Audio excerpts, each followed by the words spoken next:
ini gue udah mulai masuk ke ranah-ranah agak dewasa, makanya video ini tidak gue khususkan untuk kalian yang masih berada di bawah umur, terutama di bawah 18 tahun. Jadi bagi kalian yang masih berumur di bawah 18 tahun, tolong kesadaran dirinya untuk tidak menonton video ini, karena memang video ini bukan untuk kalian. Ya, gue memberitahukan gini untuk kebaikan kalian, karena selebihnya ini bahasanya akan sangat-sangat berbau seksual. Bukan karena gue yang mau, dan bukan karena YouTube yang mau, tapi karena memang gamenya seperti itu, anjing. Balik lagi di Stardust Stream, dan kali ini kita akan membahas game Scorn. Sebelum kita mulai ke penjelasan plot, lalu ke interpretasi gua sendiri dan pendapat gua akan memberikan peringatan dulu kepada kalian, khusus untuk pembahasan mengenai game Scorn ini. Gua sangat membuka semua pendapat kalian. Jadi tidak seperti game-game lainnya yang memang berbasis storytelling, Scorn ini memang secara gameplay itu tuh sebenarnya gameplay story. Tapi karena tidak ada cutscene, tidak ada dialog, tidak ada narasi sama sekali, makanya game ini adalah game storytelling yang berpegang kuat pada interpretasi. Maka dari itu, apapun yang gue katakan di video ini dan video-video gue ke depannya mengenai game Scorn, itu adalah interpretasi gue, hasil kalkulasi dan akumulasi gue, research selama setahun. Nah, kalau kalian ada yang memainkan game ini juga, atau kalian ngikutin ceritanya, atau kalian bisa membuat cerita sendiri dari game ini, kalian bisa langsung tulis saja di kolom komentar. Jadi intinya yang mau gua kasih tahu ke kalian adalah pendapat gua, pendapat kalian tidak ada satupun yang salah, karena game ini adalah interpretasi kalian sendiri. Bahkan penciptanya pun memang tidak mengkonfirmasi apapun.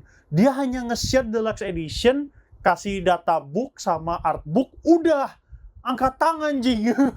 Sisanya kita interpretasi, berantem sendiri. Gue lihat banyak kreator-kreator luar negeri. Indonesia jarang yang suka game ini. Makanya gue agak kaget ya waktu setahun yang lalu ada yang komen, "Bang, bahas game Scorn." Oke, kalau gitu kita bahas versi Indonesianya. Walaupun memang si Drum udah bahas duluan ya. Cuman kali ini gue bakal deep dive sama seperti gue deep dive ke pembahasan Alien.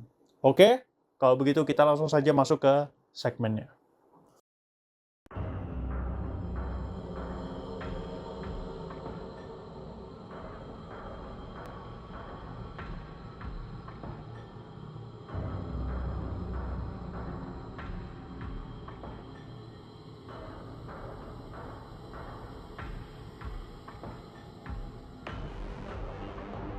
Oke, jadi untuk game Scorn ini sendiri tidak ada narasi ya sekali lagi, dan juga tidak ada dialog sama sekali. Jadi game ini langsung dimulai dengan protagonis pertama kita sebutnya. Karena di sini latarnya itu adalah post apokaliptik atau memang hasil invasi alien, atau ini adalah bumi di masa depan. Cuman yang pasti sudah dikonfirmasi oleh penciptanya kalau misalkan ini adalah gambaran bumi di masa depan. Jadi kalau ada yang bilang ini planet alien, itu udah jelas salah. Ini adalah bumi di masa depan. Masalah ini adalah hasil dari post apokaliptik, atau hasil dari kepunahan manusia, atau hasil dari invasi alien, itu barulah masuk ke interpretasi. Cuma latarnya ini masih di bumi kok. Jadi segala sesuatu yang dilihat di sini sebenarnya bisa gue bilang ini adalah manusia.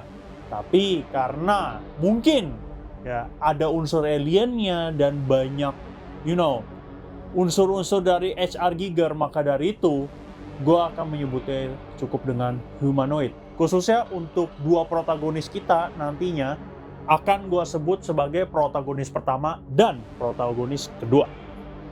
Game ini dimulai langsung dari perspektif protagonis pertama yang mana sudah mati ya akibat terkena ledakan.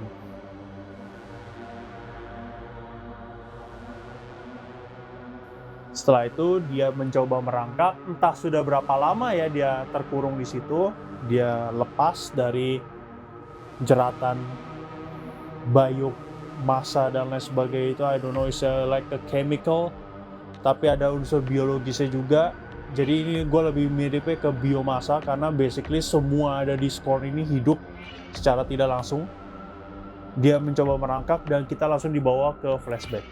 Nah, disinilah ya, awal mula sebenarnya dari game Scorn, yaitu dari keadaan antara setelah perang, atau dia ini survivor, atau memang dia baru lahir.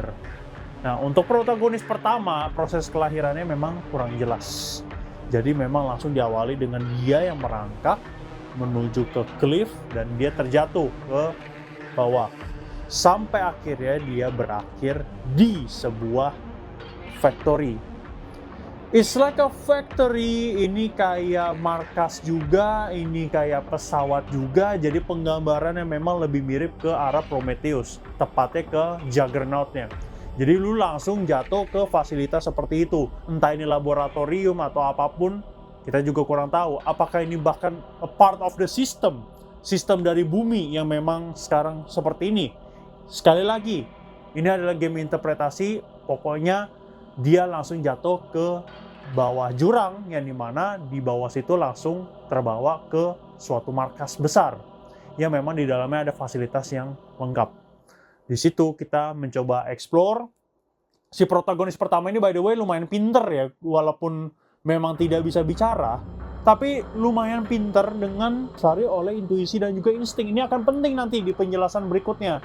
Karena banyak yang mengatakan kalau misalkan, wah kasihan nih, ya Moldman misalkan. Nanti ada Moldman, itu lu akan dikasih dua opsi, antara lu bunuh dia dan lu ambil tangan kirinya, atau lu selamatkan dan dia bisa ikut bareng sama lu untuk bantuin buka pintu, setelah itu lu tinggal.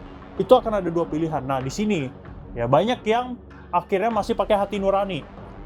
Gua research setahun hanya untuk mencari jawaban ini. Banyak sebenarnya jawabannya, tapi salah satunya ini. Dan gue menemukan kesimpulan kalau misalkan ya semua makhluk yang ada di sini bergerak berdasarkan intuisi, kecuali si homunculi dan juga mungkin si protagonis. Sisanya yang tersisa dan hidup itu hanya hidup dan bergerak berdasarkan intuisi dan juga insting, termasuk Moldman. Kenapa? Karena basically Moldman ini kelihatannya memang karena bentuknya humanoid, kalian langsung berpikir dia punya perasaan, dia punya akal. Nyatanya tidak. Kalau lu selamatin dia, dia akan ngikut ke lu.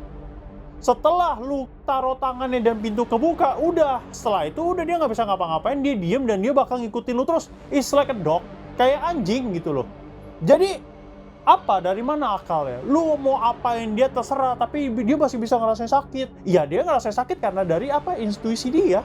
Simple, itu insting dan intuisi itu adalah basic pemikiran dasar. Bukannya punya otak atau akal budi atau punya kecerdasan. Itu adalah basic principle of thinking. Maka dari itu, Moldman sebenarnya kalian tidak perlu kasihan banget. Ya kalian cukup jalanin salah satunya aja. Antara kalian bunuh, mempercepat kematiannya, supaya dia tidak menderita, langsung kalian ambil tangannya. Atau kalian bisa selamatkan dia, ikut bareng kalian, terus habis itu kalian tinggal. Nah, singkatnya, setelah kasus dengan Moldman itu memang salah satu canon event yang paling membekas dari game ini. Langsung kalian perjalanan lumayan panjang, kalau misal otak kalian lemot ya, ke fasilitas yang mana di situ ada desinfektannya. Nah, di sini udah mulai nih teori-teori liarnya keluar semua nih orang-orang ini ya, termasuk gua. Karena gue bingung ini fungsi desinfektan ini buat apa nih anjing. Nah, jadi di situ lu ada huge area yang memang udah ditutupi oleh biomasa gitu, dan lu mengaktifkan suatu mesin atau fasilitas atau laboratorium yang memang dia akan mengeluarkan mesin lagi yang menyemprotkan sesuatu. Nah, inilah di sini mulai nih ngaco nih, karena kelihatannya ini seperti desinfektan tempat tersebut, atau dia itu ingin membersihkan biomasa yang ada, atau hanya sekedar mensterilkan. Ini gak jelas. Ya, gue juga bingung ini mau berteori ke arah mana. Pokoknya intinya ini ada mesin dan ada bahan kimia yang akhirnya bisa dikeluarkan untuk menyemprotkan daerah tersebut, dan somehow protagonis pertama kita ini malah nembak-nembakin atau menghancurkan si mesin tersebut ya gitu kalau misalkan kalian iseng kalian tembak ya. Dan setahu gue itu adalah salah satu hal yang wajib. Jadi agak aneh di sini. Nah, kemudian setelah itu singkat cerita ya, boy ya by the way kalian dapat pistol ya. Bukan pistol sih, ini masalahnya aduh, oke. Lu lihat bentuk pistolnya, lu lihat cara kerjanya, it's like a penis man. Lu bilang, oh itu sodok-sodok gitu. Iya, itu kayak, lu tahu mulut keduanya alien xenomorph. Nah, cara kerja persis seperti itu.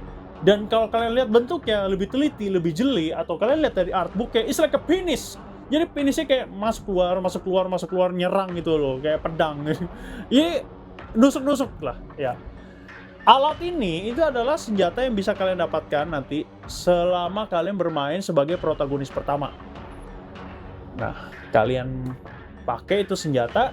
Singkat cerita, nih senjata si penis pistol ini nih bisa kalian pakai juga untuk menyalakan beberapa fasilitas atau beberapa laboratorium atau beberapa mesin. Yang pada akhirnya, singkat cerita, mesin-mesin itu malah malfungsi, yang ada malah outbreak. Tapi secara nggak langsung, mesin tersebut akhirnya beneran menyala setelah itu. Jadi setelah protagonis pertama kita terlempar, meledak, kena cairan kimia, bahkan bereaksi ke biomasa yang ada di sekitar situ, mungkin cairan kimia dari desinfektannya keluar, bergabung dengan biomasa, bergabung dengan organisme kecil-kecil yang ada di situ, yang tingkatnya makro, nano, dan lain sebagainya, menyatu jadi satu, dan akhirnya malah menyerang atau mengubur lah si protagonis pertama kita. Yang akhirnya nanti protagonis pertama kita akan terbangun seperti yang kalian lihat di main menu dan akan memburu si protagonis kedua. Nah, setelah dari sini, ini adalah prolognya.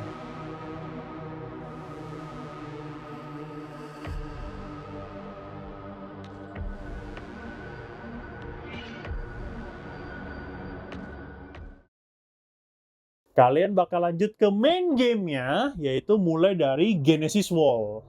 Nah, di Genesis Wall ini, kalian akan terlahir sebagai protagonis kedua. Protagonis kedua ini lebih jelas, lebih proper pengenalannya. Jadi kalian tahu, oh memang manusia di sini bukan terlahir dengan cara alami, tapi terlahir dengan cara di-engineer atau memang dirancang atau memang didesain sedemikian rupa bentuknya sehingga seperti humanoid, atau memang ini adalah proses yang terjadi setelah manusia tidak bisa bereproduksi kembali.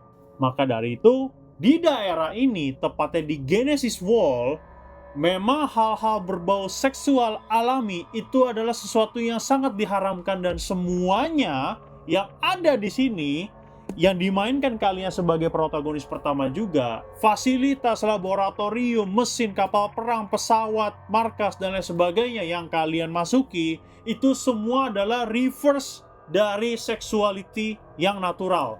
Semua didesain, semua overpopulasi karena semuanya dirancang dan bukan dilahirkan. Jadi proses kelahiran di sini sangat diharamkan, bisa dibilang. Nah, yang jadi masalah di planet bumi yang sudah hancur ini, sepertinya bisa kita pastikan bahkan wanita atau gender perempuan itu sudah tidak ada. Yang tersisa hanyalah laki-laki, mungkin karena aliennya yang membunuh kaum wanita semuanya, genosida, atau memang simply kaum wanita tidak bisa bertahan hidup. Yang bisa bertahan hidup hanya yang pria, itu pun mengalami mutasi dari mulai genetik sampai ke fisik mereka. Maka dari itu, di daerah yang kalian terlahir ini, itu semua hal-hal berbau seksual sudah diharamkan. Dan semuanya digantikan dengan sintetis.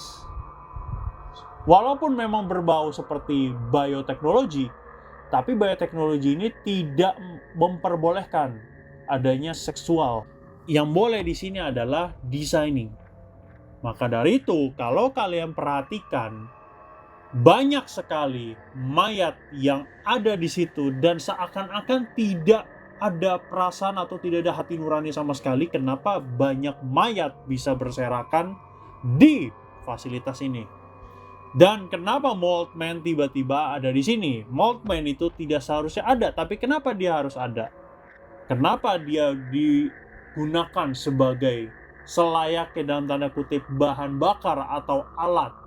Kenapa dia tidak bisa hidup selayaknya humanoid lain atau manusia lain atau peradaban lain? Dan kenapa proses kelahiran di sini berupa telur? Nah, itulah yang akan dihadapi oleh protagonis kedua. Singkat cerita, si protagonis kedua ini masuk ke daerah yang tadi dilalui oleh protagonis pertama. Menyusun puzzle dan lain sebagainya, dan akhirnya di satu event si protagonis kedua ini malah dihadang langsung oleh parasit. Alien, it's like alien tapi lebih bentuknya ke parasit.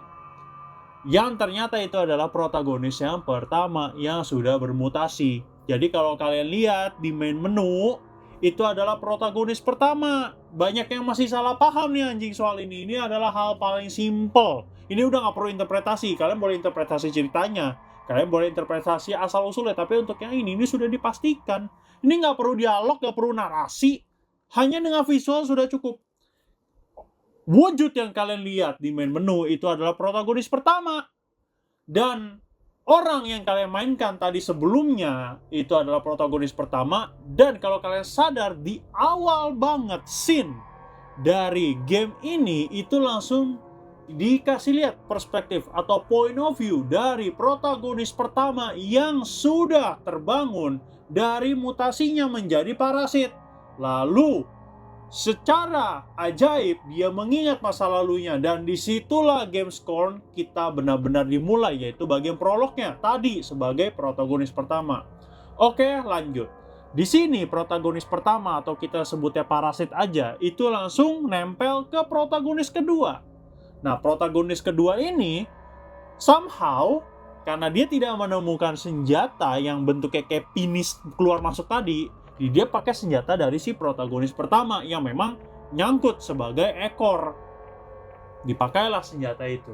Jadi protagonis kedua sekarang sudah punya senjata. Dan nanti seiring kalian berjalannya level, kalian berjalannya ke arah puzzle-puzzle lain, kalian akan bertemu banyak banget makhluk-makhluk aneh yang entah itu tercipta karena memang planet ini adalah hasil dari post-apokaliptik, atau memang ini adalah hasil dari invasi alien. Yang otomatis kalau misalkan ada invasi alien pasti ada yang namanya outbreak.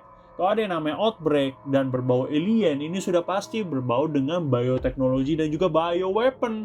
Nah, kalau udah berbau sebagai bioweapon, selamat, ini adalah persamaan dari Black Goo yang ada di franchise Alien Xenomorph, yang dimana Black Goo itu bisa menghancurkan suatu makhluk atau organisme sekaligus dia bisa membentuk ulang. Inilah yang terjadi pada protagonis kita yang pertama. Dan nanti akan terjadi juga pada protagonis kita yang kedua. Lanjut, protagonis kedua ini, dia tidak semata-mata ditempelin parasit, lalu parasit ini beneran tidak membantu sama sekali. Ternyata kalau kalian sadar di gameplaynya, parasit ini lumayan membantu loh. Membantunya kenapa? Pada saat dia mengambil biji-bijian yang isinya itu adalah healing item, itu yang megang itu adalah tangan dari si protagonis pertama yang memang somehow itu sudah masuk ke protagonis kedua. Dia masuk supaya nyangkut, dipeluk gitu loh. Sebenarnya intinya dia mau meluk, tapi karena sifat parasitiknya akhirnya dia menjulurkan banyak banget tentakel atau spor atau jamur yang menjalar ke seluruh tubuh dan perlahan memakan tubuh dari si protagonis kedua ini. Nah, tangannya itu masih normal ya, tangan dari protagonis pertama, dan itu dia beneran membantu si protagonis kedua. Dia bawain healing item, dia bawain beberapa item yang memang berguna untuk sebagai kunci, lalu dia bawain juga beberapa item lagi, bahkan cadangan peluru juga dibawa tuh ya, itu untuk membantu si protagonis kedua ya. Tapi ada annoyingnya juga, bahkan lebih banyak annoyingnya sih, karena sifat parasitik kan. Lebih banyak annoyingnya dimana dia somehow ya malah berontak dan menusuk perut si protagonis kedua sampai perutnya itu benyek bos, yaitu kesakitan, benyek, ditumbuhin jamur, badannya dimakan dari tulang belakangnya. Wah, itu beneran mengganggu sekali sebenarnya, mengganggu perjalanan dan mengganggu semuanya. Tapi ada sisi baiknya, di mana dia membawa healing item, bahkan dia membantu untuk healingnya. Jadi kalau kalian sadar, tangan yang selama ini meng-heal kalian atau menyembuhkan kalian itu adalah tangan dari si protagonis pertama, bukan protagonis kedua, karena tangan dari protagonis kedua itu berfokus memegang senjata. Yang memang bisa memegang item bervariasi itu adalah tangan kiri dari protagonis kedua dan kedua tangan dari protagonis pertama. Itu yang harus kalian tahu. Jadi basically kalian punya 4 tangan tanpa kalian sadari, dan itu semua beroperasi dengan baik. Ini bisa dibilang adalah suatu terobosan baru dalam video game, dimana kalau lu pengen punya item yang banyak, ya simply lu harus punya parasit seperti ini, yang memang tidak hanya dia merugikan tapi sekaligus menguntungkan. Biasanya kan kalau di game-game story begini, it magically appear, it magically disappear. Contoh Resident Evil, kenal lagi tuh Resident Evil. Oke, kita bakal lanjut. Singkatnya, setelah melalui perjalanan, kalian akan menemukan yang namanya homunculi. Homunculi ini adalah makhluk yang tadi gue sempat singgung di awal durasi video ini, yang gue bilang kalian tidak perlu khawatir atau kasihan dengan namanya Moldman, karena memang tidak semua makhluk di game ini itu mempunyai akal dan pikiran.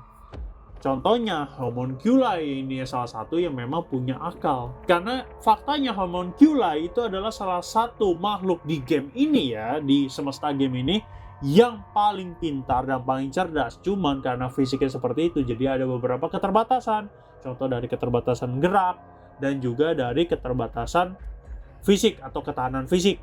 Nah, sisanya itu memang yang bekerja adalah otaknya. Maka dari itu dia bisa membentuk robot yang memang seperti humanoid, tapi nyatanya dia robot. Dan gue percaya kalau misalkan robot inilah yang nantinya akan memperbudak si fasilitas atau laboratorium yang ada di semesta game ini, yang dimana itu adalah latar dari first act dari protagonis pertama dan juga first act sampai ke second act dari protagonis kedua. Nantinya setelah kalian pindah ke sisi lain yang dengan menggunakan kereta, itu kalian akan menemukan hal yang sangat berkebalikan. Jadi pertama kali gue nonton, kenapa gue research ini sampai setahun? Karena ada banyak banget hal yang gue nggak tahu. Dan akhirnya selama setahun gue research, gue tahu nih akhirnya ini arahnya mau kemana. Jadi ini ibaratkan seperti US dan juga China. US ini adalah laboratorium tadi tuh, yang tadi kita sebagai protagonis pertama dan juga protagonis kedua mainkan di awal game. Lalu setelah dari situ kalian akan berpindah menggunakan kereta ya ke fasilitas kedua nih, atau tempat kedua, atau kota kedua, atau distrik kedua yang gue bakal sebutnya di sini sebagai China-nya nih. Nah, di sini itu adalah tempat yang sangat berkebalikan dari US tadi. Jadi gue contohin pakai kota di real life aja biar gampang ya. Jadi kota yang tadi kalian mainkan di pertama kali game banget itu kan memang tidak memperbolehkan seksual atau mengharamkan seksual. Kalian harus engineer, semua di situ adalah hasil dari desain. Sudah didesain, sudah dibentuk, dan tidak boleh ada yang namanya hal-hal berbau sexuality. Jadi sexuality haram di situ basically. Itu adalah, ya contohnya tadi adalah US. Sebenarnya gue mau sebut kota A, cuma lebih gampang yaitu US-nya lah. Contohnya aja. Sama US gak begitu ya. Nah, di sisi seberangnya itu adalah kota atau distrik atau tempat atau fasilitas yang memang sangat pro terhadap sexuality. Bahkan semua mural yang ada di situ itu adalah berbau seksual. Mulai dari gaya seksual, patungnya, sampai ke, it's like a penis back to back. It's like a vagina atau untuk fasilitas yang ini. Ini semua berbau sexuality yang kita tahu sebagai manusia. Jadi ini kita ada dua tempat yang sangat jauh ya, berkebalikannya jauh banget ini. Nah, di sini mungkin sexuality ini sedang diperjuangkan kembali dengan yang namanya cultism. Maka dari itu dibuatlah tempat ini. Tapi cultism ini juga ada biotech-nya juga, atau ada teknologinya. Jadi nggak kayak di negeri mana itu ya, dimana mereka pengen menjunjung ajaran agama yang tinggi tapi otaknya primitif mampus, menolak teknologi. Ada tuh, gue lupa negara mana tuh. Nah, kalau ini beda. Mereka tuh cultism, mereka menyembah sexuality, mereka menyembah sex literally. Mereka ingin wanita ada lagi. Dengan cara apa? Mereka mereverse engineer si pria supaya bisa hamil. Jadi instead of kita membentuk manusia dengan desain atau dengan mesin dan mencetak manusia, di sini ini malah supaya manusia itu terlahir dari manusia. Karena tidak ada wanita, ya udah pria yang dibikin hamil. Walaupun hamilnya pun secara sintetis. Tapi ajaran sebenarnya dari seks itu tetap diajarkan di sini melalui apa? Mural, melalui prasasti yang ada di sepanjang dinding dari game ini. Ya, kalau kalian main tuh sepanjang dinding kalian bisa lihat tuh karya-karya dari H.R. Giger yang berbau seksual. Semuanya kalau nggak gambar vagina ya penis, udah nggak ada yang lain gitu loh. Ada kalau nggak ada gambar pria, ada gambar wanita dengan gaya-gaya seks yang bermacam-macam. Inilah tempat yang tadi gue sebut China ini ya. Sebenarnya China nggak begitu. Ini gue supaya kalian gampang aja kira-kira ini arahnya kemana sih bumi post apokaliptik atau alien ini, alien invasi ini. Jadi gue punya firasat kalau misalkan si invasi alien, kalau misalkan kalian mau mengacu ke artbook dan ini adalah invasi alien, memang alien ini berhasil menggenosida seluruh wanita yang ada di bumi dan akhirnya terpecah manusia ini menjadi dua kubu. Kubu teknologi full sama satu lagi kubu teknologi tapi lu mesti ada unsur seksualitinya. Karena bagi kubu sebelah, wanita ini adalah beban yang otomatis. Dengan tidak ada wanita dan invasi alien ini sudah membuktikan kalau misalkan memang mereka tidak membutuhkan seorang wanita. Buktinya mereka bisa membuat manusia mereka sendiri, versi mereka yang mereka mau dengan pekerjaan atau bahkan dengan beberapa occupation yang memang sudah ditentukan. Dan mereka bisa membuat mesin-mesin canggih juga tanpa ada kehadiran wanita. Tapi dampak buruk dari itu adalah overpopulasi. Maka dari itu ada beberapa populasi yang bakal dijadikan sebagai moldman. Ada beberapa populasi juga akhirnya dibakar, dibunuh massal, atau genosida. Nah, ada satu kubu lagi yang memang masih berpegang teguh kalau misalkan ini adalah alien yang jahat nih. Ini alien berusaha untuk menghancurkan bumi, menguasai bumi dengan membunuh semua wanita di situ. Maka dari itu mereka menggaungkan kita tidak bisa mengikuti alien ini. Kita masih ajarkan ke generasi selanjutnya kalau misalkan manusia itu memang harus ngewe, literally. Kita harus melakukan seks dengan cara apa? Dibuatlah mural, dibuatlah pengetahuan. Bahkan sampai wanita-wanita ini sudah tidak ada, mereka mereverse engineer supaya si pria bisa hamil dan bakal diajarkan kalau misalkan ini tidak seharusnya terjadi kalau misalkan alien ini tidak datang. Pria hamil itu adalah hasil dari rekayasa kita supaya apa yang seharusnya terjadi, langkah alami dari alam itu tetap terjaga di bumi ini, tapi ujung-ujungnya tetap semua punah, semua musnah, the end, dan mungkin terjadi namanya peperangan besar yang akhirnya membunuh dan juga menghancurkan kedua pihak. Karena ini perangnya gue lihat udah bukan senjata-senjata lagi, tapi arah ke chemical dan juga teknologi ya. Yang satu bikin teknologi homuncula, yang satu bikin teknologi mesin-mesin senjata yang memang di luar nalar, bahkan pintu dan lain sebagainya itu harus mengandalkan rasa sakit, bahkan bahan bakar itu mengikuti makhluk hidup, itu udah di luar nalar semua. Itu kalau misalkan interpretasi kalian adalah alien, invasi alien. Nah, ada lagi, ini adalah post-apokaliptik dari bumi itu sendiri, di mana dengan kemajuan teknologi, biotek, dan lain sebagainya, bahkan AI, bahkan robot, manusia ini nih udah terguncang ya. Jadi ada sistem kasta yang memang sangat jomplang yang mengakibatkan beberapa manusia itu menjadi sangat tidak berguna karena efisiensi dari robot yang mengakibatkan yang tadi terpecah lagi dua kubu. Ada manusia yang berpikir, ya udah kita kalau mau bikin manusia lagi atau bikin anak atau bikin generasi selanjutnya didesain aja. Jadi udah jelas nih kita butuhnya apa, nanti dia lahirnya seperti apa, dia bakal pekerjaannya apa. Jadi untuk menghindari overpopulasi yang ujung-ujungnya malfungsi, terjadi overpopulasi, perang saudara mungkin, akhirnya terjadi genosida. Ujung-ujungnya moldman lagi tuh dijadiin bahan bakar. Tapi ada lagi satu lagi kultus yang bilang kalau misalkan ya kita harus tetap nih ya, walaupun ini mengakibatkan kepunahan bagi wanita, tapi kita harus tetap menggaungkan kalau proses kelahiran itu harus alami, seleksi alam ibaratnya. Manusia diciptakan berbeda, ya sudah, so be it gitu loh. Ada yang jadi manusia tidak berguna, ada yang jadi manusia berguna. Nah, dua kubu ini clash dan akhirnya terjadi perang besar sampai ke post-apokaliptik yang makanya yang menguasai bumi akhirnya bukanlah manusia atau humanoid lagi, bukan mesin-mesin mereka lagi, tapi yang menguasai adalah alam itu sendiri, mulai dari makhluk besar yang kalau misalkan kalian mau nyalain lift itu, dia karena udah menyatu dengan lift, dia bakal ngeliatin kalian terus, kayak udah jadi stalker bangsat. Terus dari tubuh makhluk itu juga terlahir banyak banget makhluk kecil lain yang berusaha untuk mendefense tempat itu. Tapi kalian dengan senjata penis kalian itu malah nyerang makhluk ini, membunuh mereka. Sama seperti homunculi. Homunculi ini tahu misi mereka. Mereka tuh salah satu makhluk dengan tingkat kecerdasan paling tinggi di semesta game ini.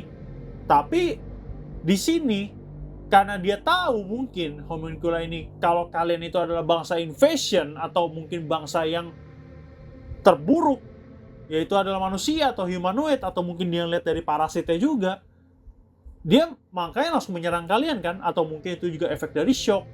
Jadi banyak banget faktor yang mempengaruhi kenapa semesta game ini menjadi sangat-sangat kacau.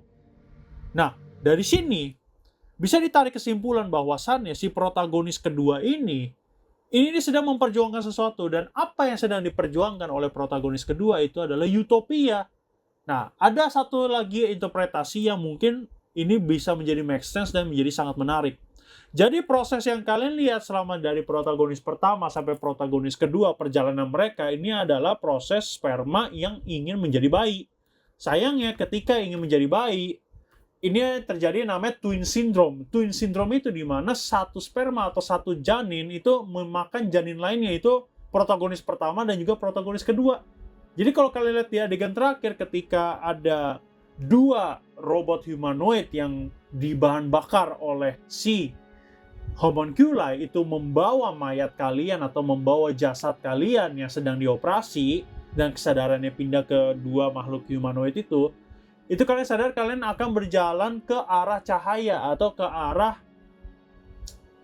bisa dibilang itu penggambarannya udah mirip banget kayak surga atau udah kayak nirwana sih. Cuman di game ini adalah vagina dari dalam gitu loh. Kalian udah siap keluar nih, tapi kalian gagal dan dihalangi oleh kembaran kalian. Yang dimana sih protagonis pertama yang sudah bermutasi. Ya sama seperti kelahiran, dimana kalau misalkan kalian menderita twin syndrome, jadi ada kalanya di mana dua janin ini bisa merger jadi satu, atau satu janin akan menghancurkan janin lainnya. Atau kalau misalnya beruntung, janin ini akan side by side bekerja sama dan akhirnya lahir dua-duanya ke dunia.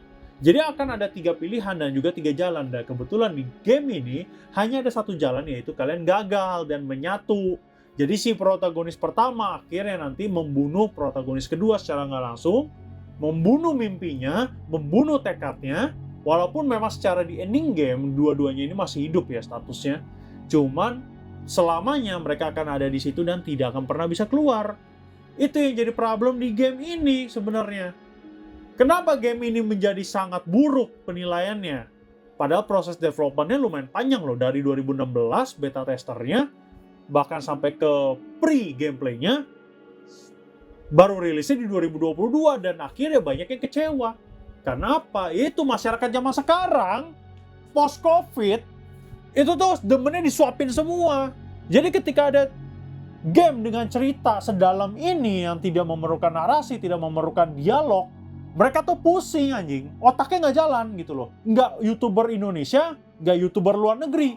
Paling yang punya otak dan mau untuk ngikutin itu adalah yang alur-alur cerita kayak gini, yang menjelaskan plot. Kayak gue demen teori dan demen science, gue bakal deep dive. Contoh kayak channel di Sidrum, itu dia menjelaskan dengan sangat baik loh. Gue nonton juga interpretasi dari dia, pendapat dia menjelaskan dengan sangat baik.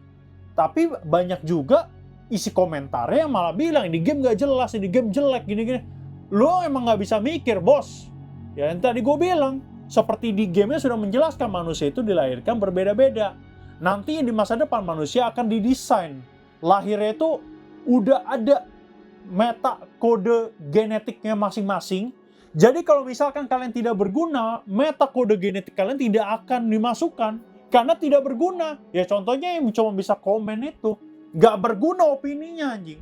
Sekarang pertanyaan gue, ini game adalah mahakarya sebenarnya, tapi tidak semua bisa dinikmati oleh orang kan. Yang bisa nikmatin itu hanya beberapa. Even gue, kalau misalkan gue punya duit 800.000, gue beli nih game anjing. Gue beli, gue mainin, karena ini mahakarya yang sangat luar biasa. ini game mengajarkan kalau misalkan kalian pengen ngikutin cerita, kalian tuh tidak harus disuapin dengan dialog, dengan narasi. Kalian bisa membuat cerita kalian sendiri dengan clue-clue dan visual yang ada.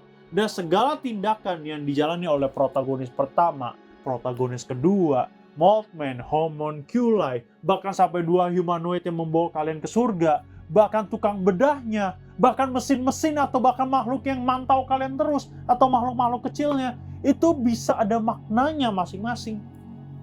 Nanti ya gue akan buat satu-satu nih videonya maknanya nih, salah satu maksudnya. Maka dari itu, research gue ini lama, setahun bos.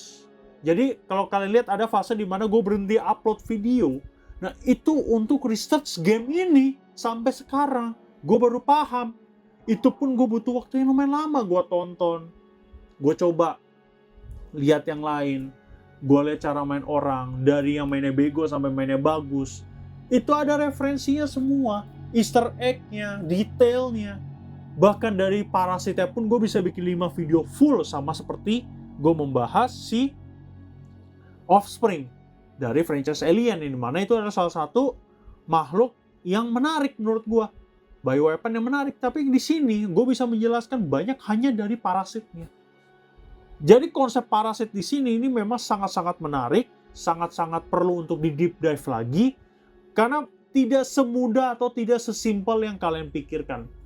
Semua yang ada di game ini itu adalah hasil dari kompleksitas dan juga penggambaran visioner dari seorang seniman. Ini adalah mahakarya. H.R. Giger waktu pertama kali dia mendesain film Alien itu tuh terjadi banyak penolakan lah. Jadi desain-desain itu dianggap terlalu vulgar dan terlalu tabu oleh beberapa pihak, sampai Ridley Scott yang punya otak sengklek juga mungkin sama kayak dia, akhirnya memberanikan diri, oke ini konsep lu bagus, lu bisa gak bikin lebih liar lagi? Dibikinlah alien dengan kepala penis lah, dengan vagina di mana-mana, bahkan vagina penis jadi satu. Inilah makanya melahirkan franchise Alien, dan akhirnya pikiran liar itu dibuktikan melalui game yang namanya Scorn.